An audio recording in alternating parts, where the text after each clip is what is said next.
The San Diego Padres have a ton of free agents on the market this year, and I'm going to be listing 5 that are guaranteed to not be coming back at this point. How's it going, everyone? My name is Friar. Welcome back to another video where today I'm going to be explaining 5 free agents I expect the San Diego Padres to have no intent on re-signing and will not play another game in San Diego.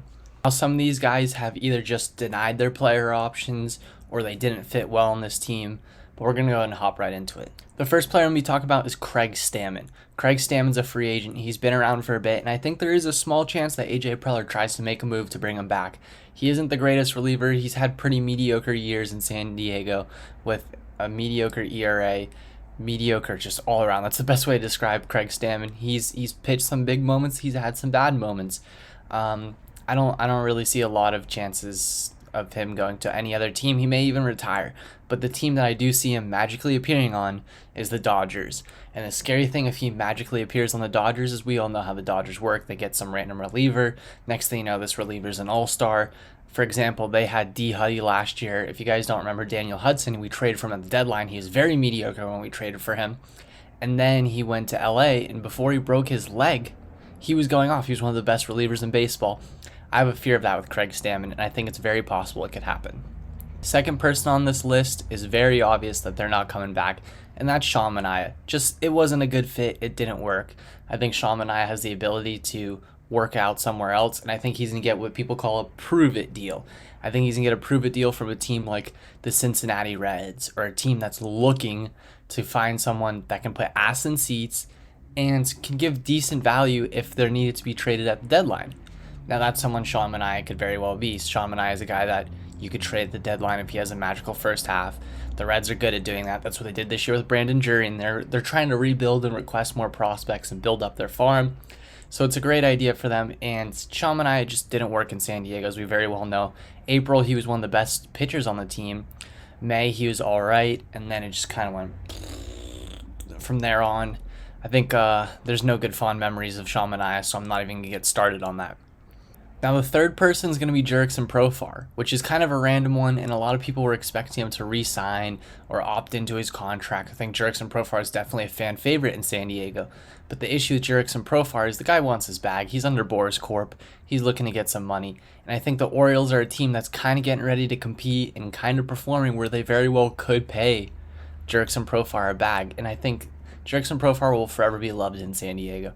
There's no doubting that. For whatever reason, he just grooves well with the fan base, and I think that's it for him. I think his time's done here. I know everyone said he's Tatis's best friend. We're expecting him to re-sign, but yeah, his time in San Diego was pretty good. He was a very good. What was acquired as more of like a bench player, and then he built his way up. I remember 2020 he hit about 280. Last year he did all right, and this year he did good, and he's gonna earn himself a decent contract. Kudos to him, man. That's great. I'm happy for him, but that's just what I think. Now, the fourth person on this list is Mike Clevenger, and this is someone who I expected to re-sign throughout the whole entire season until the NLCS happened. Not even talking about the NLDS, the NLCS. Once the NLCS happened, I knew it was over. It was done. His time in San Diego was done.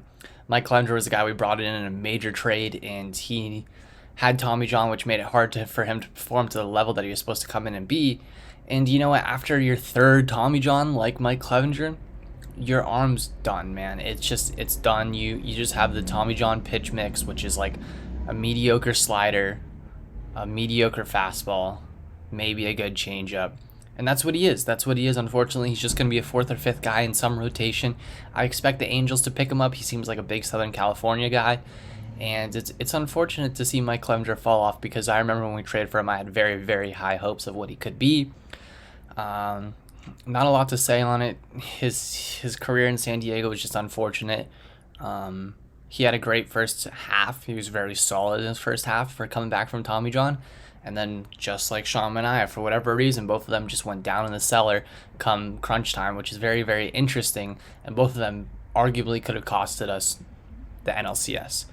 So we're going to try to ignore him, and we're going to get into the final player. And this player is going to hurt a lot of people. The final player on my list is Robert Suarez. I know tons of people are going to be very, very hurt about Robert Suarez because of his pitching performance in the postseason, but I just want to say the deal that Edwin Diaz got set the market for relievers, and it's going to be an expensive market. And I don't know if you can spend 12 to 13, 14, 15, 16 million a year on Robert Suarez. I think he's definitely a great reliever, and I think he's going to maybe get a closing opportunity, and it very well could be on the Orioles, but the Mets are looking for a setup man, and I think they're going to go after Robert Suarez very, very heavy. I would not be shocked if he ends up in Flushing. A lot of good things to say about Robert Suarez. He's got a great fastball, he's got a hard changeup, and he's a great pitcher. I just don't think it's going to work out in San Diego because he's going to get paid a lot. He very well may come back. He's not a guy that's a no-doubter in my mind that he's gone, but I think there's a very strong chance he could end up on another team, which is very, very unfortunate for the San Diego Padres. If you guys like this video, please, please, please like, comment down below if you have any other players in your mind, subscribe, and I'll see you on the next video. Peace.